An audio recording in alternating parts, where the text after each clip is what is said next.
بسم الله الحمد لله والصلاة والسلام على رسول الله وعلى آله وصحبه وله ما بعد السلام عليكم ورحمة الله وبركاته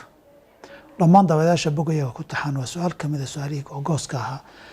ee garab socon jiray xalqadaha Facebook sayl baa wuxuu leeyahay salaatul leylka waxyaabo qofka ugu kaalmaynaya ma jiraan su'aasha jawaabteedu haa waxyaabo badan oo kaalmayn kara jira qofku in salaatul leylka uu tukado waxaa ka mid ah inuu wax badan aqriyo fadliga salaatu leylka ay leedahay iyo habeenka qaybtiisa dambe sida ilaahay ducada u aqbalo asagana uu xasuusta baahidiisa diin iyo adduunba uu qabo dembi u baahan yahay laga dhaafo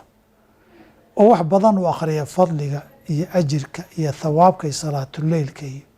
وبالأسحار هم يستغفرون يحدث النزول ثلث الليل هل من سائل فأعطيه wax weydiis ajirka ay leedahay iyo qiimaha iyo fadliga ay leedahay qofku markuu akhriyo ay qalbigiisa ku weynaato qofku wuxuu qalbigiisa ku weyn uu sameeyaa waana kii dhihi jireen sida buusir iyo rag lamida وإذا حلت الهداية قلبا نشطت في العبادة الأعضاء hadday qalbiga hanuun galo xubnuhu way u jajabnaanayaan cibaadada iyo khayrka samayntiisa sadaqaadkan lala baxayo waxaad arkaysana fadligooda oo la rumeeyo wax weyn qalbiga ka jooga unbaa xoolaha iyo maalka loo huraa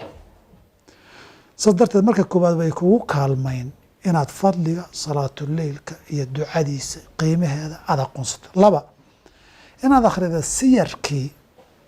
dadkii salaatuleylka tukan jiray sidii loogu tartami jiray qof walba intay samayn jireen sida qof dadkii qiimaha lahaa suxbatu taariikhihim wa kutubihim aad samayso kutubtoodii taariikhdoodii ka sheekeyntoodii aad saaxiib la noqoto taa waa xagga qiraa'ada iyo dihniga iyo thaqaafadda qora akhriska iyo dhegeysiga waxaa kuu kaalmayn kara inaad la degto ood la saaxiibto dad salaatuleylka ku dadaala oo markay kacaanku aad la kacdo oo ku xasuusiya dadna waxaa u khayr badan qof markaad aragto ilaahay aad ku xasuusato haddaa dad wanaagsan nabigu alay slam waa kii lahaa almaru calaa diini khaliili falyandur axadukum man yukhaalil qofka saaxiibkiisuu la dhaqan noqdaa waana kii lahaa qofka jaliiska saalixa ah wax wanaagaad ka helaysa haddaad la saaxiibto aada la degto dad salaatuleylka ku dadaala way kugu kaalmayn marka dambe adoo soo kacay baad arki adoo tukanaya ad arki inahaas waxay kamid yihiin waxyaabaha qofka salaatuleylka ugu kaalmayn kara waxaa kamid ah inuu horey u seexda habeenkii oo nabigu salaada cishaha markuu ka hadlayay hurdada nahaa can innowmi qablaha waalxadiidi bacdaha in salaada cishaha ka hor la seexdo nabigu waa diiday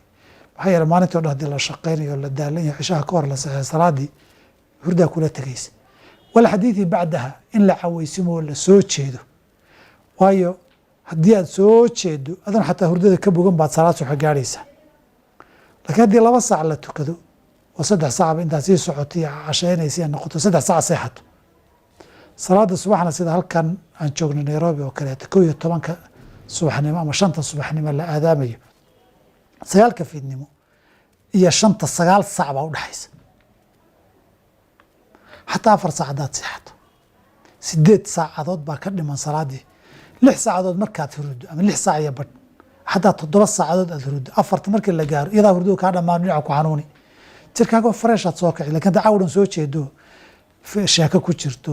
maxaayad wax ka soo cunto soo wareegto soo ku maqnaato maanta oo dhan aad telefishin daawato aad musalsalaad daawato YouTube iyo Facebook aad ku jirto Instagram iyo wax lamid aad ku jirto oo 6 saac 7 saacadood maanta oo dhan ordayay habeenkii oo dhan soo jeeday afka hamsanaya balaqaad dhahdo adoon hurdada wax yar soo jiireen indhaha guduudsaninba salaad subax la gaari iska daa salaatuleyl salaad subax baba qiilqiil kaa geli hadayna kaa tagin saa darteed horey in loo seexdana oo jirku hurdada iyo nasashada inta u baahnaa oo fiican oo heryada habeenkii weli jirana waxyaabaha u kaalmayn ay ka mid tahay ilaahayna wada fududeeyo billahi tawfiiq